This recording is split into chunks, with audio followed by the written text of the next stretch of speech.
Olá pessoal, estou de volta e dessa vez vamos falar de uma leucemia mais rara ainda, a leucemia mielomonocítica crônica, LMMC. A partir de agora eu vou chamar de mielomonocítica crônica para tentar encurtar um pouco mais esse nome tão comprido. Quando começamos a falar sobre leucemia mielomonocítica crônica, a primeira palavra que chama atenção dentro do nome seria monocítica. Não sei vocês, mas para mim é um termo que me gera certa curiosidade. Então o que acontece? É uma leucemia na qual existe uma proliferação aumentada de uma célula, os monócitos. E acho interessante começarmos definindo mais ou menos ou explicando o que é um monócito. Um monócito é um subtipo dos leucócitos. Dentre todos os leucócitos, é a célula que maior tamanho tem e é uma célula que tem uma característica importante, pois ela se diferencia em dois outros tipos. Pode virar um macrófago ou uma célula dendrite, certo? É uma célula, como mencionei, de um tamanho grande, que não tem grânulos no citoplasma, e o núcleo da célula é uma célula circunvoluta, como se fosse cheia de pregas, de dobras. Eu vou mostrar uma foto aqui na tela do computador do que seria essa célula, né? Como vocês veem aqui, são fotografias em microscópio de monócitos maduros em sangue periférico. Aqui a Z está mostrando uma delas, mas qualquer uma delas vale. Como vemos, são células grandes. E por que eu estou falando que são células grandes? Dá para comparar nessas mesmas fotografias com as hemácias, que são aquelas células vermelhas que estão com um centro pálido, que são hemácias normais, e vemos que o monócito é uma célula que tem um volume maior. E agora falando em si da doença mielomonocítica crônica, o que seria, né? Quando nós abrimos o livro da RUA, a classificação internacional, vemos que a leucemia mielomonocítica crônica se encontra dentro de um grupo chamado as entidades que tem um overlap, uma superposição entre SMD, que foi o assunto do vídeo anterior, e uma neoplasia mieloproliferativa crônica. Então, nesse grupo se encontraria a LMMC. Tem outros 4 tipos de doenças, das quais eu não vou falar nesse vídeo, mas só para que vocês entendam, dentro desse grupo existe a LMMC e mais outras 4. Como sempre menciono, né, essas doenças têm em comum que tem uma origem clonal, significa que uma célula tronco hematopoética que se derivaria a um setor mieloide tem uma proliferação, tem uma vantagem proliferativa e vai permitir que vire uma leucemia crônica, né? Sempre devemos lembrar que quando a gente fala de leucemia mieloide, o que diferencia basicamente o fato de ser aguda ou crônica é o percentual de blastos. Nesse caso, teremos um número abaixo de 20% de blastos na medula, o que vai ser um dos critérios que vai definir a LMMC. E para começar com alguns conceitos básicos, principalmente a epidemiologia, nós sabemos que uma doença que atinge principalmente pacientes homens, idosos, na faixa etária entre 65 a 75 anos, a incidência anual varia um pouco dependendo da referência, porque é uma doença rara, tá? O diagnóstico às vezes passa um pouco batido, porque um diagnóstico que precisa de certa expertise na área para poder fazer o diagnóstico. Então, segundo algumas referências, a incidência anual é de 4 casos a cada 100 mil habitantes. Bom, e para falarmos um pouco mais sobre a clínica, né, quais são os sintomas, como que a gente pode suspeitar, ou como vai ser o primeiro contato com um paciente que tenha uma suspeita de LMMC, podemos dividir ou classificar a doença baseada nos achados clínicos em 2 grandes grupos. Temos o grupo que tem uma predominância mieloproliferativa, são aqueles pacientes que apresentam leucócitos acima de 13 mil, ou temos aqueles pacientes com uma predominância de SMD, são aqueles pacientes que apresentam leucócitos com um valor abaixo de 13 mil. Nos pacientes que têm aquela tendência, né, aquela predominância mieloproliferativa, que seria o primeiro grupo, geralmente os pacientes procuram atendimento por surgimento de sintomas específicos, fadiga, perda de peso, cansaço, aumento do baço e assim por diante. São aqueles sintomas que lembram muito os pacientes com polissemia vera, trombocitemia essencial, mielofibrose. Por outro lado, nos pacientes que têm a predominância de SMD, como seriam aqueles pacientes com 13 mil leucócitos ou menos que 13 mil, geralmente são queixas clínicas muito compatíveis com a SMD, com citopenias. Então, temos um paciente que, por conta da anemia, pode vir a apresentar cansaço, fadiga, fraqueza. Por conta da leucopenia, muitas vezes eles apresentam quadros infecciosos, né? Então, tudo inicia com um quadro infeccioso e quando nós vamos avaliar, encontramos essas características, essas alterações. Ou também temos pacientes com sangramentos, né? Algumas petequias, algum tipo de sangramento em geral, por conta da plaquetopenia. Então, essas seriam as queixas iniciais, dependendo do tipo ou a apresentação clínica mielomonocítica crônica, né? Para entendermos por que nós deveríamos pensar ou quando que nós pensaríamos nessa doença, né? Porque sempre temos que levantar uma suspeita, começar a investigação desse quadro e a partir dali partiremos para fechar o diagnóstico ou descartar o diagnóstico, né? O diagnóstico em si, já vou falar daqui a pouco, mas antes eu gostaria de que vocês entendam quando que nós começamos a pensar nesses quadros ou nessa doença.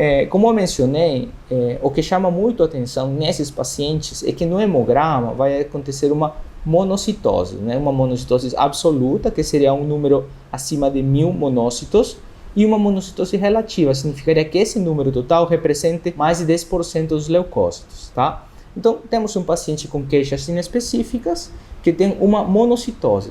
Mas, como sempre menciono, nós temos que entender que essas células aumentadas podem ser secundárias de algum outro quadro, né? Secundárias de alguma outra doença, inflamação, algum quadro sistêmico, ou sim associados a algum quadro hematológico, alguma doença clonal. Então, nós temos que partir a investigação com essa ideia bem clara.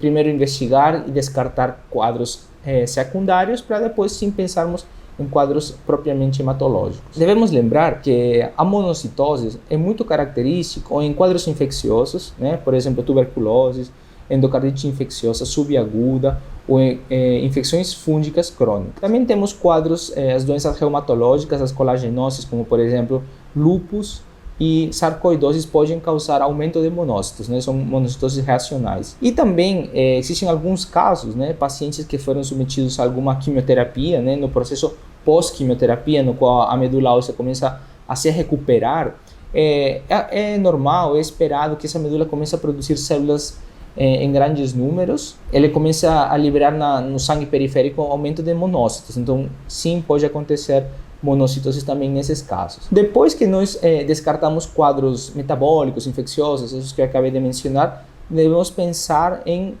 quadros propriamente hematológicos, que tem uma origem clonal. Então, sempre devemos pensar em LMC e seu marcador, que seria o cromossomo Filadélfia. Depois temos algumas outras entidades das quais eu não mencionei ainda, mas pretendo fazer um vídeo depois, nas quais temos alguma alteração do PDGFRA, PDGFR-beta, e sempre, além desses marcadores, sempre temos que ficar atentos, porque também existem quadros com aumento de eosinófilos, e nesse caso devemos sempre pensar na translocação 512, que também é outra entidade que eu posso mencionar em outro vídeo. Agora eu vou mencionar aqui na tela do computador um fluxograma que eu achei bem interessante, que extraí de um dos artigos, sobre como poderíamos fazer a avaliação inicial desses quadros com monocitoses. Então, aqui em cima temos um paciente que vai ter mais de 1000 monócitos no sangue, no hemograma, e que represente mais de 10% dos leucócitos. E esse quadro deve ser sustentado por mais de 3 meses. A partir dali, sim, consideramos uma monocitose. A partir dali, devemos investigar se existem algumas outras alterações no sangue periférico ou existe um histórico prévio de alguma malignidade hematológica ou uso sistêmico de quimioterapias ou radiação ionizante, né? Caso sim, nós deveríamos sim avaliar, fazer uma biópsia de medula para avaliar a possibilidade de uma mielomonocítica crônica ou algum outro transtorno medular primário, né? Caso a gente não tenha essas alterações, esses achados, esse histórico médico importante, nós partiremos para afastar, né? Como eu mencionei antes, quadros infecciosos, quadros autoimunes e assim por diante. Depois que a gente afasta todos esses quadros, na sequência, devemos procurar marcadores biomoleculares específicos de outras patologias hematológicas, né? Como mencionei, os marcadores de cromossomo Filadélfia, a pesquisa de PDGFRA, PDGFR-beta e assim por diante. E devemos fazer uma avaliação medular, né? Nessa avaliação medular, desde que a gente tenha descartado esses marcadores, na avaliação medular sim poderemos confirmar e classificar o tipo de mielomonocítica crônica. Já mais para frente eu vou explicar mais ou menos como dividimos. A gente tem também uma classificação a partir da histologia, né, dos achados histológicos, né, e temos do tipo 0, tipo 1 e tipo 2. Se a gente faz essa biópsia e a gente não tem achados sugestivos de mielomonocítica crônica, provavelmente teremos achados de alguma outra neoplasia hematológica, né, entre elas, por exemplo, uma LMA, né, uma leucemia mieloide aguda. Achei bem interessante porque dá uma visão bem geral de como devemos pensar nosso diagnóstico já que não é uma doença muito frequente, mas pelo menos para ter uma visão rápida de que a gente deve procurar. E como mencionei, então agora já temos uma suspeita, já afastamos outras doenças e agora temos realmente uma possibilidade muito grande de ser uma mielomonocítica crônica, né? Então, eu vou mostrar aqui na tela do computador os critérios diagnósticos que o livro da WHO define para podermos fechar o diagnóstico de LMMC. Então, primeiro, devemos ter um quadro de monocitose no sangue periférico persistente, né? Como mencionei anteriormente, tem que ser 3 meses no mínimo, no qual os leucócitos tenham mais de 1000 monócitos, e que isso represente pelo menos 10% dos leucócitos. Então temos uma monocitose absoluta, temos mais de 1000 monócitos, e uma monocitose relativa, significa que esse número total represente mais de 10% dos leucócitos. Depois, como segundo critério, a WHO solicita que nós descartemos o ponto 2 e o ponto 3, são basicamente que você descarte outras patologias mieloides com marcadores biomoleculares, né? Então você é obrigado a afastar outras entidades. No ponto 4, nós precisamos fazer uma contagem dos blastos para poder definirmos a cronicidade, né? Segundo o livro da WHO, devem ser menos de 20% das células, os blastos, né? No sangue periférico e na medula, para poder definir que é uma mielomonocítica crônica. Uma coisa interessante que eles colocam aqui, um adendo, se vocês veem no número 4, tem a letra B aqui, explica que os mieloblastos são equivalentes tanto mieloblastos, monoblastos e promonócitos. Então todas as células são células imaturas que devem ser consideradas todas como blastos. Então você faz uma contagem de todas as células e devem ser menos de 20% para podermos considerar uma mielomonocítica crônica. Se passar de 20%, a gente está diante de uma leucemia aguda. Depois, como quinto critério, ele solicita ter algum grau de displasia, como mencionei inicialmente no vídeo. Essa é uma entidade que tem características tanto de mieloproliferação como de mielodisplasia. Então, temos que ter critérios sim de displasia. Caso a displasia seja mínima ou não exista, obrigatoriamente temos que ter os primeiros 4 critérios e devemos ter algum marcador de clonalidade, algum outro dos quais já vou mencionar em breve. Bom, e uma coisa que eu sempre comento nos vídeos, né, que é importante para quem estuda hematologia, quem mexe com laboratório, é a parte da morfologia. A avaliação morfológica é uma avaliação sumamente importante, tá? Tem perdurado por décadas nos estudos hematológicos, e ela é uma base fundamental para podermos definir muitas doenças. Nos casos da avaliação medular das LMMC, veremos que a medula óssea dos pacientes são hipercelulares, né? Temos umas células muito cheias de células, certo? Com predomínio de monócitos. Teremos alguns achados displásicos, como mencionei anteriormente, tá? Tem uma série de alterações displásicas, mas o que mais chama a atenção aqui são alterações a nível dos megacariócitos, né? Temos micromegas ou micromegacariócitos e temos também megacariócitos hipossegmentados em mais de 80% dos casos. Existe uma coisa que nós devemos lembrar sempre. Existem doenças mieloproliferativas como são polissemia vera, trombocitemia essencial, mielofibroses, nos quais a gente já sabe mais ou menos bem caracterizado como é o processo diagnóstico. Tem marcadores biomoleculares diferentes, os achados na biópsia são diferentes e às vezes, não é muito frequente sinceramente, mas às vezes pode acontecer que esses quadros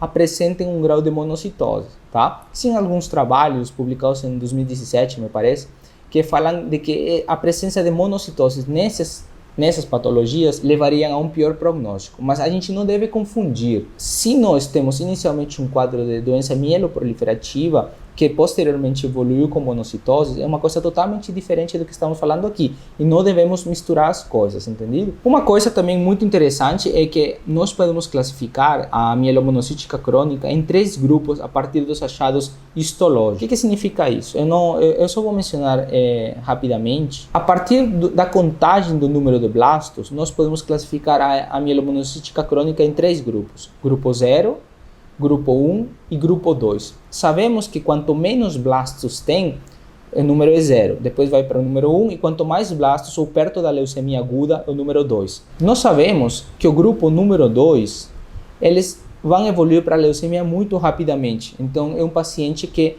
realmente precisa de um atendimento com muita mais rapidez. Bom, agora eu vou mostrar na tela do computador. Eu fiz um pequeno resumo de como que é classificado a mielomonocítica crônica a partir do número de blastos, tanto no sangue periférico como nos achados na medula. Como eu mencionei inicialmente, o grupo 0 seria aqueles pacientes que têm menos de 2% de blastos no sangue periférico ou menos de 5% de blastos na medula óssea e não apresentam bastonetes de água. O grupo 1 seria aqueles pacientes que têm de 2 a 4% de blastos no sangue periférico ou que têm de 5 a 9% de blastos na medula óssea e também não apresentam bastonete de água. O grupo 2, que seria aquele grupo que já tem um grau mais avançado, que praticamente é um passo prévio da leucemia aguda, são aqueles pacientes que no sangue periférico têm de 5 a 19% de blastos e na medula óssea têm de 10 a 19% de blastos ou apresentam, já nesse caso, bastonetes de água. Esse caso aqui são doenças que rapidamente vão evoluir para leucemia mieloide aguda, então precisa de um atendimento muito mais intensivo. Eu não vou colocar imagens no vídeo porque a morfologia é uma coisa que tem que ser treinada há muito tempo e acho mais fácil para quem tiver curiosidade procurar na internet algumas imagens. Mas caso vocês queiram saber um pouco mais de morfologia, é só responder aqui embaixo nos comentários que eu posso colocar alguns vídeos com imagens de microscopia. Eu tenho algumas fotografias e também a gente consegue alguns atlas na internet. Então, caso tenha alguma curiosidade, é só comentar aqui embaixo que eu posso fazer algum outro vídeo mais curto explicando algo sobre morfologia. E sendo que é uma doença na qual a morfologia é importante, porém, ao mesmo tempo, é difícil de avaliar, será que nós temos algumas outras ferramentas que nos podem ajudar a complementar o diagnóstico? Sim, de fato a gente tem, né? Eu já mencionei anteriormente a biologia molecular, mas nesse caso eu vou começar falando sobre a citometria de fluxo. Para quem não sabe, eu publiquei um post esses dias no meu perfil no Instagram, eu vou deixar aqui meu perfil, falando um pouco sobre a citometria de fluxo. A citometria de fluxo, na verdade, é uma avaliação célula a célula, através de uns marcadores. A gente joga alguns anticorpos monoclonais, que eles vão se aderir às células e eles vão passar através de um feixe de luz e vão ser avaliados célula por célula para definir algumas características de cada uma delas. E a partir desse estudo, nós podemos inferir algumas coisas, fazer alguns diagnósticos ou complementar a investigação, tá? Quando falamos em citometria de fluxo, nós temos alguns marcadores, né? É muito comum para quem mexe com citometria de fluxo se deparar com duas letras, os famosos CD. CD significaria grupos de diferenciação ou clusters of differentiation. Nesse caso, tem dois números que são muito frequentes. Temos o CD14 e o CD16. Os artigos que eu revisei, eles dividem a LMMC em três grupos. Temos o grupo clássico, o grupo intermediário e o grupo não clássico.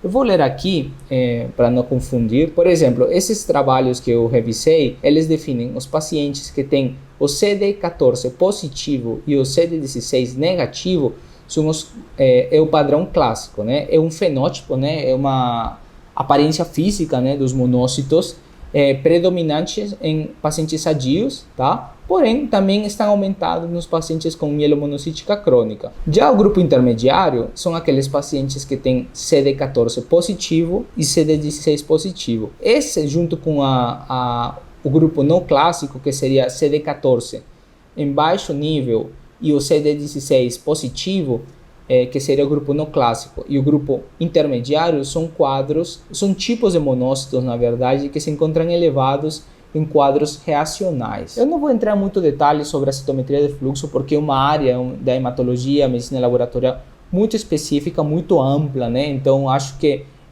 não é interessante para muitas pessoas, só quem realmente quer aprender e realmente quem quer saber sobre citometria de fluxo não está assistindo esse vídeo. Provavelmente vocês têm cursos muito mais profundos, então não é a ideia disso, mas eu só dar uma pincelada geral para vocês entenderem que para estudarmos os monócitos nós podemos utilizar entre alguns marcadores o CD14 e o CD16. Temos alguns outros marcadores de expressão variáveis, como por exemplo CD14, CD64 e CD68. Por outro lado, temos os marcadores mais sensíveis, que são CD68R e CD163. Perfeito, e agora vamos partir para a genética, cariótipo, biologia molecular, que são assuntos que eu acho bem interessantes. A gente não tem um perfil específico de quais alterações são mais frequentes, tá? Tem diversas alterações e geralmente a incidência dessas alterações varia de 20 a 30% dos casos. Tem alguns grupos de pesquisa na Europa, né, grupo espanhol, grupo francês,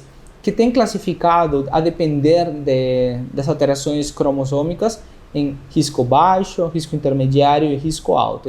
Eu vou ler aqui para vocês. Por exemplo, o grupo espanhol divide em alto risco aqueles pacientes que têm a trissomia do 8, alguma alteração do cromossomo 7 e pacientes com cariótipo complexo. Nesse grupo de pacientes, eles calculam uma sobrevida global em 5 anos apenas de 4%. Então, 4% dos pacientes com essas alterações estarão vivos depois de 5 anos. E eles classificam como baixo risco aqueles pacientes com cariótipo normal e aqueles que têm a deleção do cromossomo Y, no caso dos homens. Nesse caso, eles calcularam uma sobrevida global em 5 anos de 35%. E o grupo intermediário, que seria aquele grupo que não pertence nem ao alto risco nem ao baixo risco, tem uma sobrevida em 5 anos em torno de 26%. Temos alguns outros grupos, né? Por exemplo, o grupo da Clínica Mayo e o grupo francês, que também faz uma classificação parecida, alto risco, baixo risco e grupo intermediário. Eu vou colocar os artigos de onde eu puxei essas informações aqui na descrição do vídeo para vocês poderem ler com mais calma. A ideia não é ficar repetindo coisas que vocês podem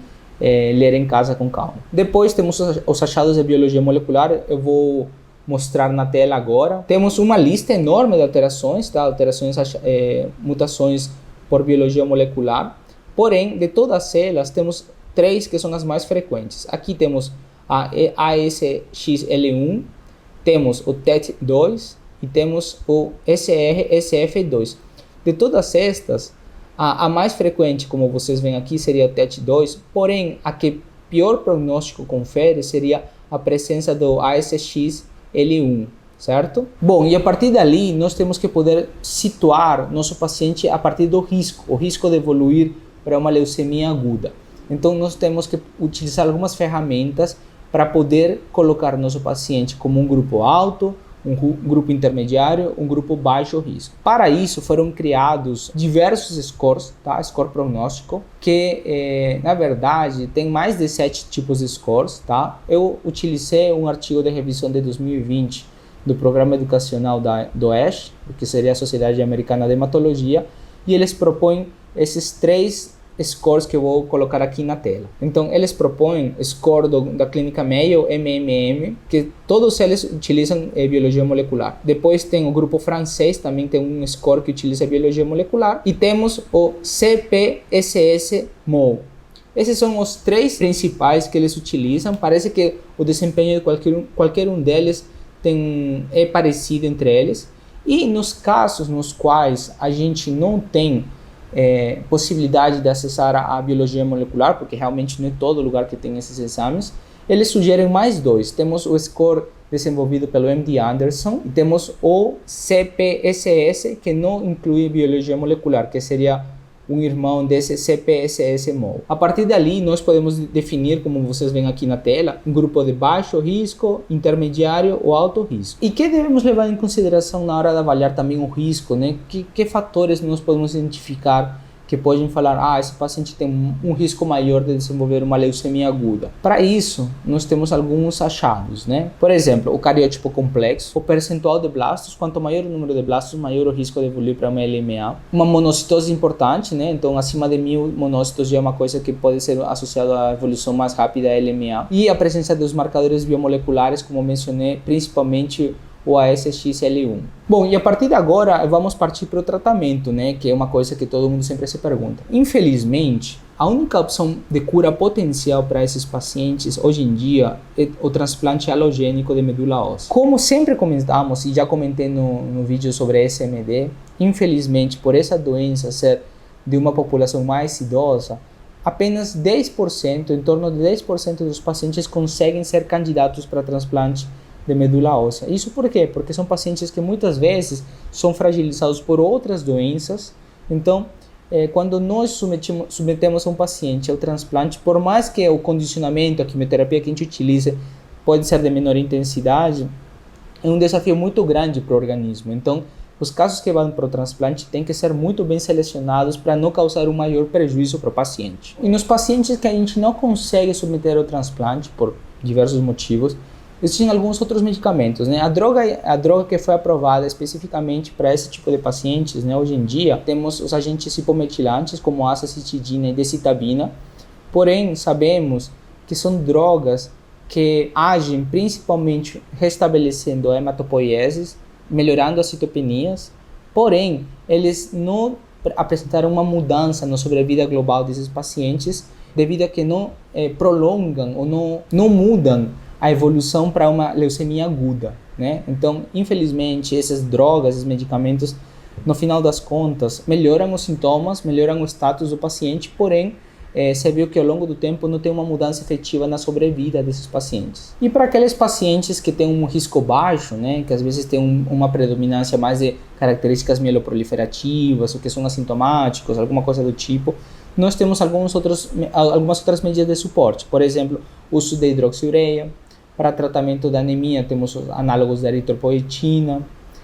Para os tratamentos de quadros infecciosos, temos o granuloquine, né, que seria o GCSF, tá? E assim por diante. Então, são medidas de suporte nos pacientes nos quais tem um baixo risco de evoluir para uma leucemia aguda e que nós não precisamos expor esses pacientes a toxicidades maiores com outros medicamentos. Bom, e agora eu trouxe para vocês, aqui na tela do computador, um fluxograma que achei bem interessante porque simplifica bastante bem o processo de tratamento desses pacientes, né? Então, vamos ver juntos.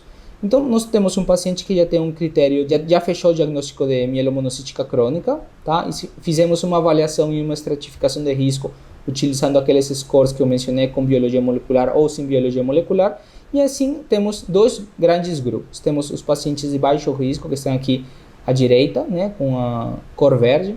Temos dois tipos de pacientes com baixo risco. Os pacientes que são sintomáticos, que podem ter anemia, aí poderemos utilizar os análogos da eritropoetina, ou pacientes que têm uma apresentação mais do tipo proliferativa, mieloproliferativa, aí sim podemos utilizar a hidroxiureia com a intenção de diminuir, reduzir essa carga celular. Por outro lado, nesse trabalho eles falam sobre que os pacientes sem sintomas, na verdade, os pacientes assintomáticos, porém que teriam um número de leucócitos acima de 35 mil, também poderiam ser candidatos a usar a hidroxiureia com a intenção de diminuir e controlar um pouco melhor essa doença. Já os pacientes que têm menos de 35 mil, basicamente eles orientam observação. Os pacientes que têm um risco intermediário a alto, e quando nós avaliamos a histologia, né, a biópsia de medula, e vemos que são do grupo 2, que como eu mencionei inicialmente, é um passo prévio para uma LMA, o ideal seria tratar com uma LMA de fato, tá? Encarar porque em pouco tempo eles evoluem para leucemia mieloide aguda.